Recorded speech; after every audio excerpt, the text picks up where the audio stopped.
Hello everyone. This printer is Canon Pixma MG3650. I'm going to show you how to reset this printer to a factory default setting.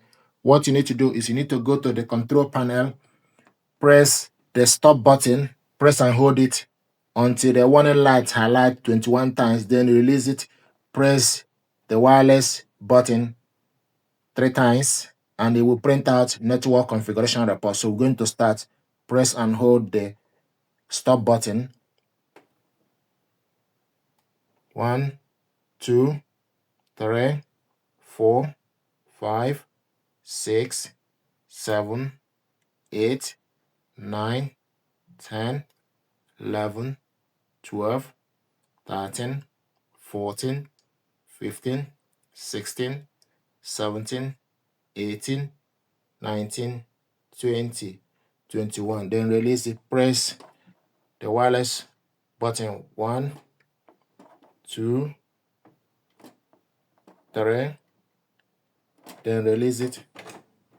Now I will print out network configuration report.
MG3650 series. It will show you the serial number, wireless LAN enabled, infrastructure enabled, connection method inactive. It will show you. So this is how to reset this printer to factory default setting. Thank you.